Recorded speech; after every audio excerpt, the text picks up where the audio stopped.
If you love Baltimore sports, you'll love WNST.net. So no extra trash talk on Sunday? I mean... What about because he's pretty? Because that would bother me. That would work, too. Is he pretty? He is pretty. You like talking about other men's attributes a lot. I don't know what you mean by that. I'm finding a theme here. I don't know what you mean by that. I think, I don't know. This isn't about me, Ayanbadejo. This isn't about me. I'm going to have to go back and scout some of your previous audio and see what exactly is going on. I might have to do a survey or something to see how often you talk about other men, not football related. 2 words for you, Andy Roddick with that guy. I do like Andy Roddick a lot. You got a man crush on Andy Roddick? He's a good-looking guy, isn't he? All right. He's a good-looking... Hey, wait a second. We're talking about football, right? Football, right? Brandon Ayanbadejo joins us on Monday Night Live. Anyway, this game, Sam Bradford, he's a bit of a golden boy. He's a bit of a can do no wrong. He was one of those types. Does that get under your skin at all as a guy that really had to work hard, as a guy that had to... I don't really know what his MO is or what stigmas people put on him. I'm a fan of football, but I don't follow what guys do, for the most part off the field and whatnot. For me, I see he's a quarterback. He's on the opposing team, and one of the sayings we have on the Ravens is nameless, faceless objects. Okay. He's just a guy. It's Sam Bradford, and he's first pick overall in the draft a couple years ago, and he obviously has a lot of skills, and you have to respect that. But he's a guy in a different colored jersey that I'm going to be going against that we're going to be trying to get after. And whether he's a golden boy or he's pretty or he came in the league and made $50 million, whatever, we don't really care. We just want to dominate him at the end of the day. Sure, no question. But the radio, you guys can talk about all that stuff, about how pretty he is and how big his shoe is or whatever that's. I plan on it all week. Okay. That's exactly.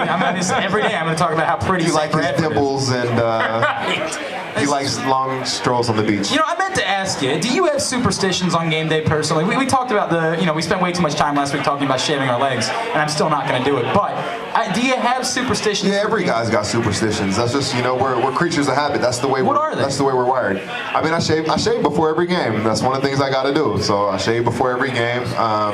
What else? I got all these little doodads and all these little things that I do, all these little vitamins and supplements and little rituals. Did you take in the same order? Like I have to. No, I don't have to take them in the same order, but I just got to get it done. So I know I got to shave. I know I got to take. I take like a special IV that's like an enhanced IV that has all these different vitamins and stuff. I know I got to take my supplements.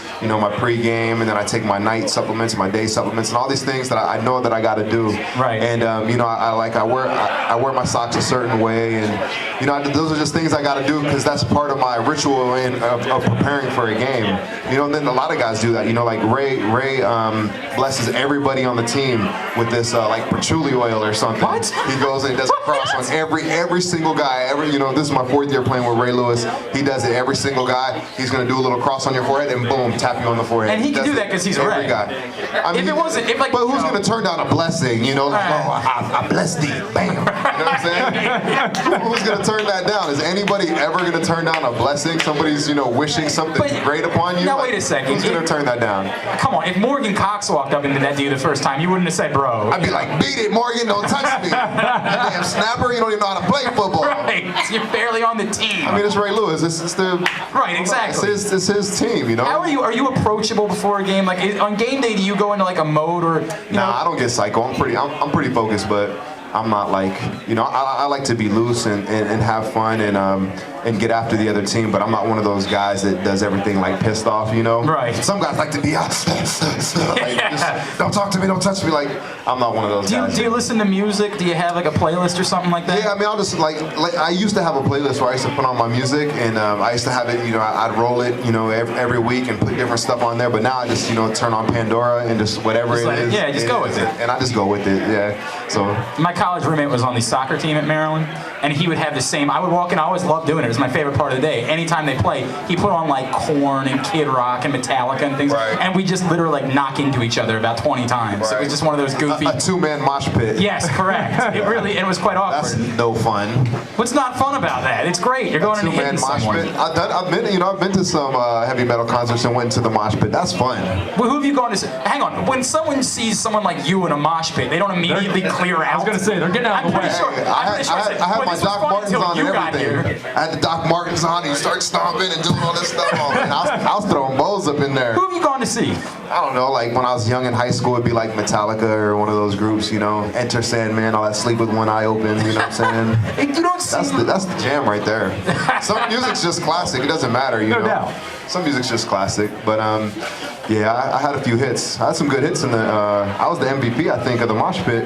I imagine. Mosh pit MVP, that's how I learned how to play linebacker. There's always the one in every mosh pit, there's always the one like 350-pound, really sweaty guy that always goes after the smallest person in the mosh pit. Don't you notice that? They didn't come for you. They went for like the 5'1" sort of dorky. I don't know, I just go in a circle and just whatever I hit. I never really, I wasn't really looking for Bambi while I was in there, you know? Right. I was just going. It's exactly like football. You got to experience it once, you know, a little crowd surfing, a little mosh pit. All right, there he goes. Give it up for Brendan Ayanbadejo.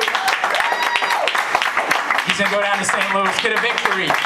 Yes. Whenever we use the L word again. We got to get a dub. Let's talk more about W's and wins and less about L's and losses. That's on you, bro. That's not on me. Oh, it has nothing to do with you. Yeah, exactly. It has everything to do with the 53 guys at the Ravens, and we're going to take care of that. So if I have next Monday have to use the L word, you don't blame me. I'm putting it right back on you. If we have to use the L word next week, like I'm going to come up in here in a clown outfit or something. It's not going to happen. I'm going to hold you to that, by the way. Well, just make sure you remind me. I tend to forget things that I don't like.